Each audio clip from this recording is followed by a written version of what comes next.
My brothers and sisters, I stand before you today not with a prepared speech, but with a scream that has been trapped in the throats of millions. This is the scream that echoes from Kampala's blood-stained streets to the villages where mothers weep alone in darkness. This is the scream that refuses to be suffocated by official statements and diplomatic silence. When I saw what happened in Uganda, when I watched young people fall under bullets simply for demanding to breathe, to speak, to dream without terror, something inside me shattered. Because I know that this is not just Uganda's story. This is our story. This is Africa's story, written in the blood of Burkina Faso, in the tears of Congo, in the silence of Zimbabwe, in the broken promises of 100 nations. What I witnessed is what happens when a leader looks into his people's eyes and sees only strangers. When power becomes a wall so thick that no cry can penetrate it. When a nation's pain becomes invisible to the one sworn to carry it. This is not about politics. This is about something far deeper. This is about the moment when leadership dies and tyranny is born. When young people flood the streets asking for nothing but their basic rights and are met with military force instead of dialogue. It is not just their bones that break. It is the spine of our entire continent. When a government deploys soldiers against its own children, the air fills not just with tear gas, but with the ghost of every colonial master who taught us that African lives are expendable. Every baton that falls on a student's back carries the echo of chains our ancestors died to break. Every voice silenced is a betrayal of every freedom fighter who believed independence meant dignity. This is the pain of every African who dared to believe their leader would be different.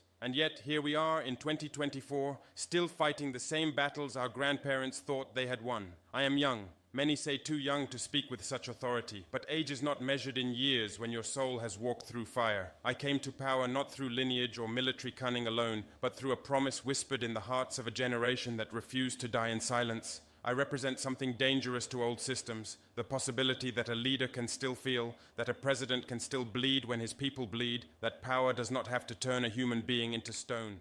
When I speak, you do not hear rehearsed political scripts written by advisors who have never missed a meal.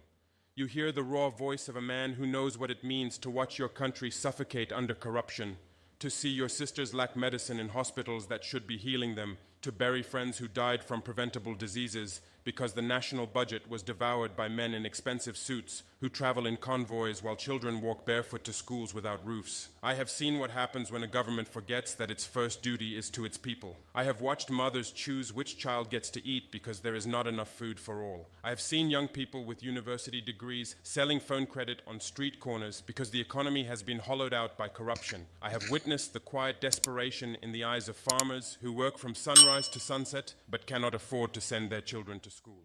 I am the embodiment of Africa's refusal to accept that leadership must always become betrayal. I am living proof that the son can choose a different path than the father, that we do not have to repeat the same cycles of hope and disappointment, revolution and oppression, liberation and tyranny. This is why my words to Museveni cut so deep, because they came from profound recognition, from a place of knowing exactly what happens when power corrupts a once noble heart. I looked at Uganda and saw Burkina Faso. I looked at young people bleeding in the streets and saw my own people.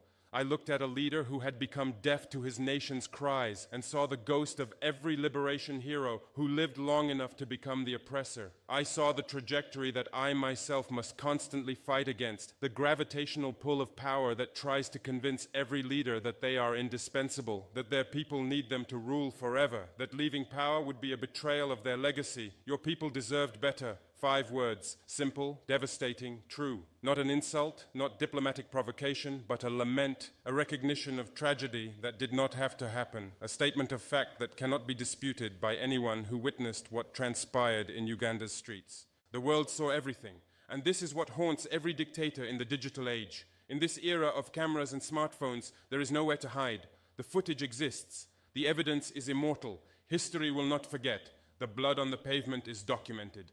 The cries of mothers are recorded.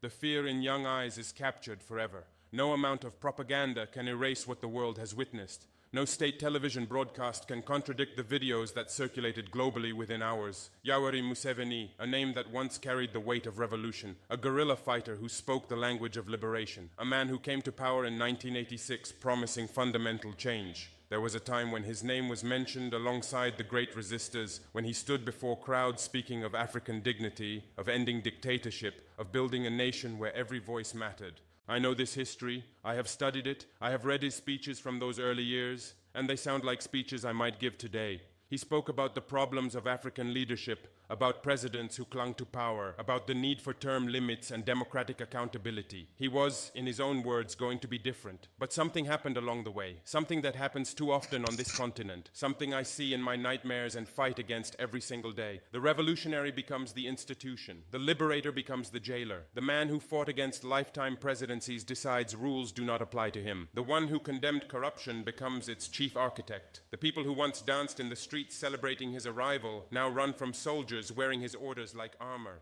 This is the African tragedy written in 1,000 variations across our continent. The story of how power corrupts not gradually but absolutely. How a man can look in the mirror and no longer recognize the young fighter he used to be. How a leader convinces himself that holding power is national service, that his people are not ready for change, that he alone understands what is best for them, that without him the nation would collapse into chaos. But the people are not children waiting to be told what is good for them. The people are not a resource to be managed or a threat to be controlled. When citizens march demanding accountability, they are not asking permission, they are not begging for favors, they are reclaiming what was always theirs by right, what was stolen from them through violence and manipulation and the slow erosion of democratic institutions. The confrontation in Uganda is about a choice every African leader must make, a choice I must make every single day. Will you listen or will you silence? Will you serve or will you rule? Will you recognize that the presidency is temporary but the nation is eternal? Will you understand that you are a custodian, not an owner, that you hold power in trust for the people, and that trust can be revoked? Museveni chose violence when his people demanded dialogue. He chose intimidation when they asked for accountability. He chose to see enemies where there were only exhausted citizens begging to be heard. He looked at young people in the streets and saw a threat to his power, rather than the children of Uganda crying out for a future. In doing so, he joined the long list of African leaders who forgot that the people are not the enemy, that the greatest threat to any nation is not its citizens demanding change, but its leaders refusing to listen. The military is not meant to be aimed inward. This is a fundamental principle that every leader must understand. Soldiers are trained to protect borders, not to shoot school children. Police exist to serve communities, not to terrorize them. When a government fears its own population more than external threats, it has lost its legitimacy. When leaders deploy violence against protesters, they are not displaying strength. They are revealing their deepest weakness, their most profound failure. They admit they have run out of arguments, cannot defend their record, have nothing left to offer but fear. This moment transcends Uganda. This is a mirror held up to every African capital where leaders have overstayed their welcome. This is about every country where elections are theatrical performances with predetermined outcomes, where the results are known before the first vote is cast. This is about every nation where youth unemployment is a national emergency but the president's convoy has 50 cars. Every place where hospitals lack basic supplies but government officials fly to Europe for medical treatment. Every capital where schools are crumbling but ministers send their children to private academies abroad. This is about the silent agreement between old men in power who protect each other's thrones while their nations crumble beneath them. The unspoken pact that says we will not criticize each other, we will not hold each other accountable, we will maintain the facade of African unity even as we individually betray everything our independence movement stood for. The anger you see in Uganda is the same anger simmering in Tanzania, in Rwanda, in Zimbabwe, in Cameroon, in every place where a generation looks at their leaders and sees only obstacles to their future. The frustration is continental, the exhaustion is collective, the realization is spreading like wildfire across our lands. We do not need strongmen, we need servants. We do not need fathers who rule until death. We need leaders who understand their time is limited and their duty is sacred. We do not need liberators who become oppressors. We need public servants who remember that they work for the people, not the other way around. This is where my intervention becomes revolutionary, because I am breaking the code of silence that has protected dictators for generations. For too long, African leaders have had an unspoken pact. Do not criticize each other publicly. Do not call out each other's abuses. Maintain the illusion of Pan-African unity even as you brutalize your own people. Attend each other's summits and smile for cameras while your citizens suffer in silence. This gentleman's agreement has protected corruption and tyranny for decades. It has allowed human rights abuses to flourish behind the language of sovereignty and non-interference. It has created a club of impunity where leaders shield each other from accountability while their people pay the price. But I looked at that agreement and set it on fire. I chose the people over the club. I chose truth over diplomatic comfort. I chose to say out loud what millions have been whispering in fear. In doing so, I have done something profoundly dangerous and profoundly necessary. I have reminded African leaders that they will be judged not just by history books written by sympathetic scholars, but by their peers, by other African leaders who still remember what it means to serve, by a generation that refuses to accept that brutality is the price of stability. When I say your people deserved better, I am speaking to Museveni, yes, but I am also speaking to every African leader who has lost their way, to those who have confused longevity with legacy, who think that staying in power for decades is an achievement rather than a failure of democratic institutions, to presidents who measure success by how long they remain in office rather than by how much they transform their nations, by the size of their palaces rather than the quality of their people's lives, to those who have built monuments to themselves while their people live in shacks without clean water or electricity, to leaders who have forgotten that power is a loan from the people, not an inheritance to be passed to their children like a family business.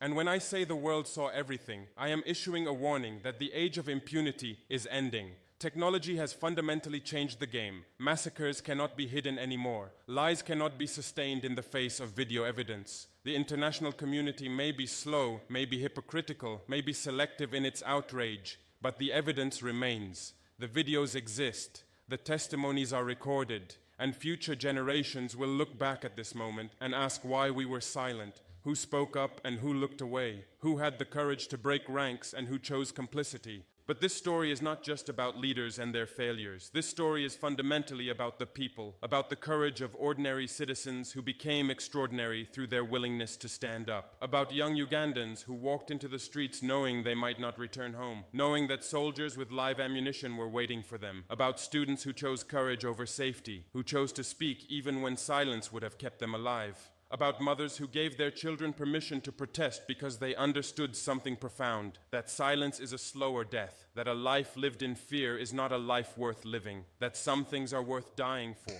about journalists who documented everything even as they were being hunted by security forces, about activists who refused to be intimidated even when their friends disappeared into police stations and never came out, about the doctors who treated wounded protesters in secret, about the lawyers who defended arrested activists, knowing they too could be targeted, about the musicians who wrote songs of resistance, about the teachers who taught their students that challenging injustice is the highest form of patriotism. These are the true heroes of this story. They did not have military training or political power. They did not have wealth or connections to protect them. They did not have diplomatic immunity or international platforms. All they had was a belief that they deserved better, that their country deserved better, that Africa deserved better. And that belief was enough to make them move, powerful enough to make them risk everything, strong enough to challenge a system that seemed invincible.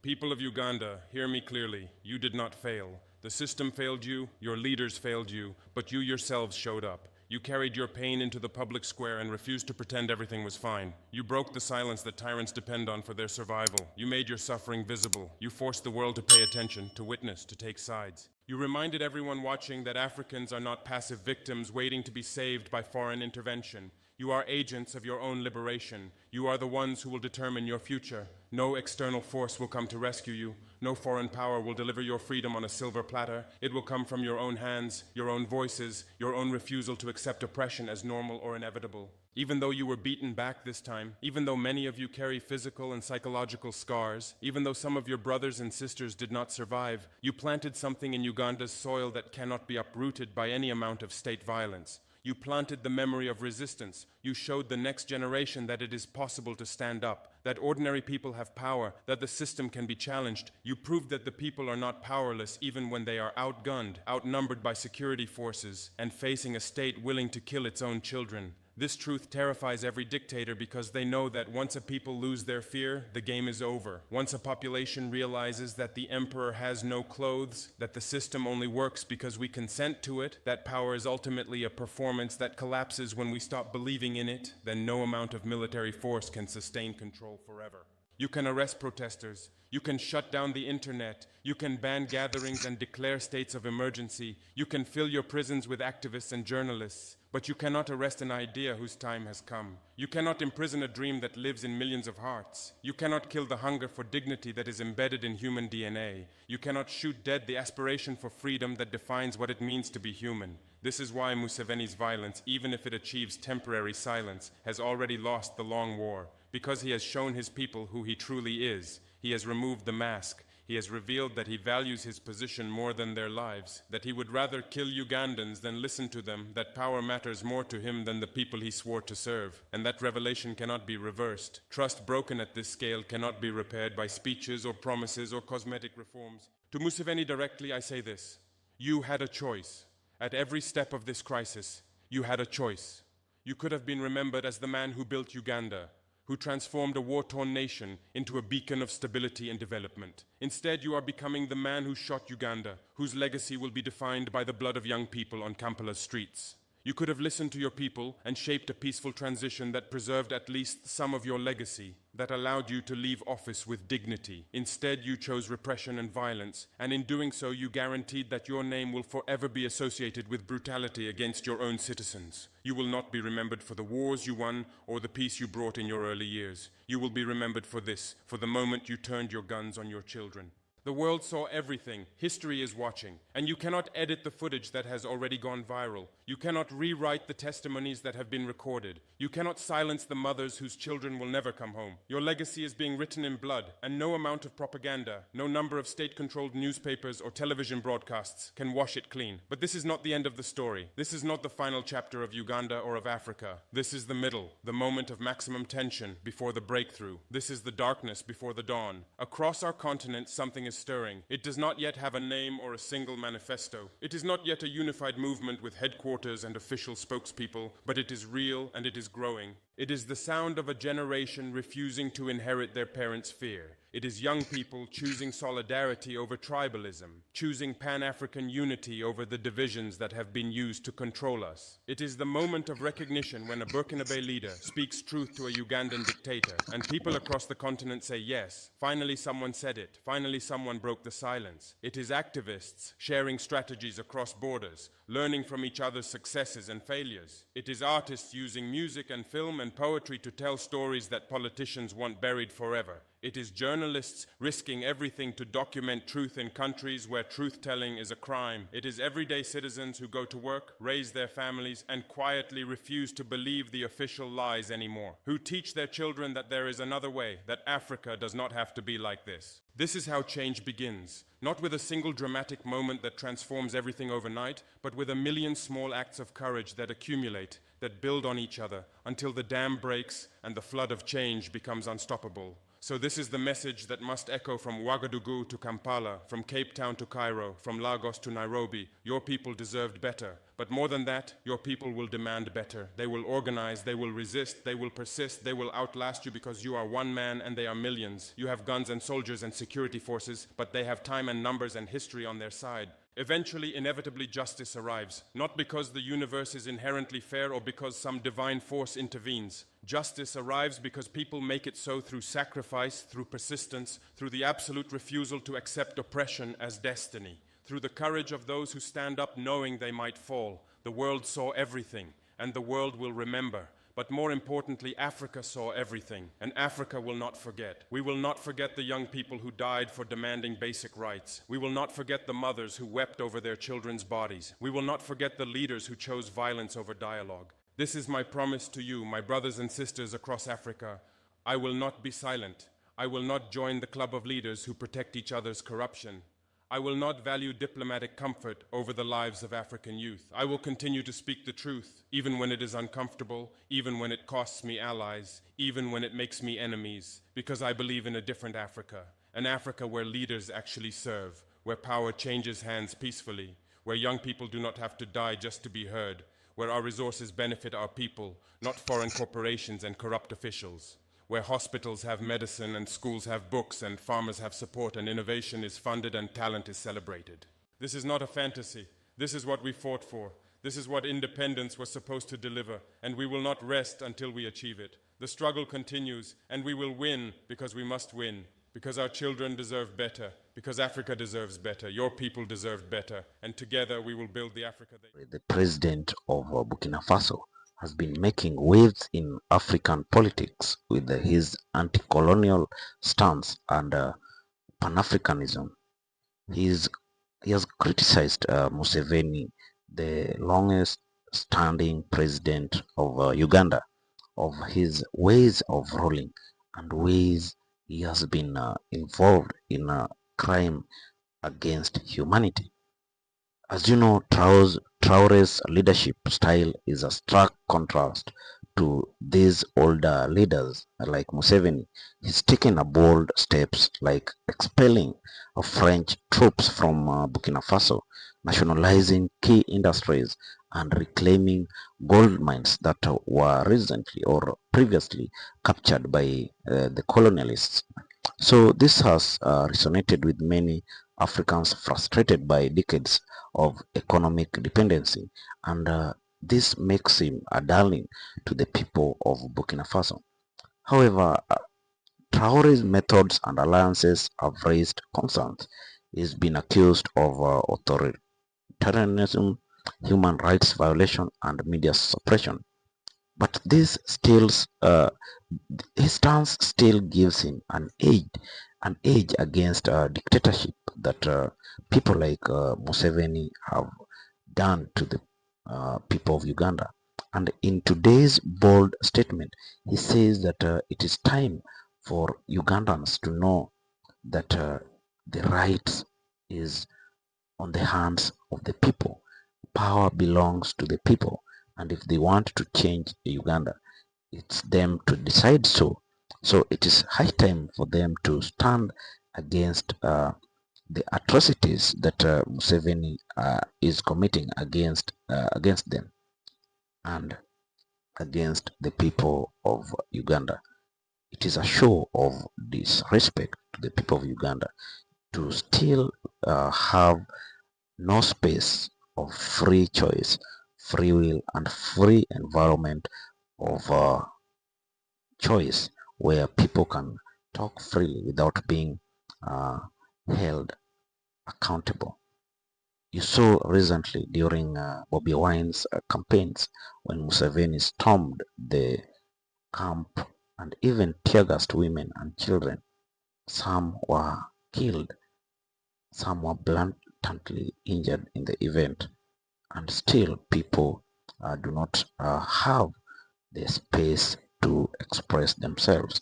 So Traore is urging Ugandans to come out and say no to such regimes who do not care about their plights. Regimes who have for the longest time disregarded human rights and have never protected the need for a free will where people have a choice to make. So let's see what you have to say about this. Hit our comment section. Also, if you're watching us for the first time, kindly make a subscription to this our channel. Thank you and may God bless you.